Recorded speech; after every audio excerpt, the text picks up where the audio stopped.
Hey guys, Mod Me here. I'm going to give you an update on the FMF pipe.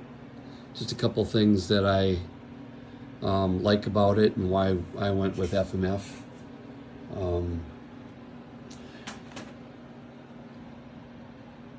I think roughly it's about the same size as the other ones, the other options out there.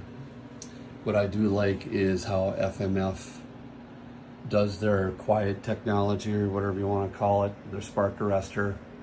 It is kind of a restrictive baffle to get it as quiet as it is. And it looks like this. It's held in by a kind of a circular C-clip type of deal. Really clean, really nice. No set screw to rust and struggle to get out. So this is really nice. It is forestry legal with the spark arrestor. Don't plan on really taking this off-road too much, if any, really. But anyhow, that's the pipe. Nice clean fit, matched up well with the bolt, stock bolt.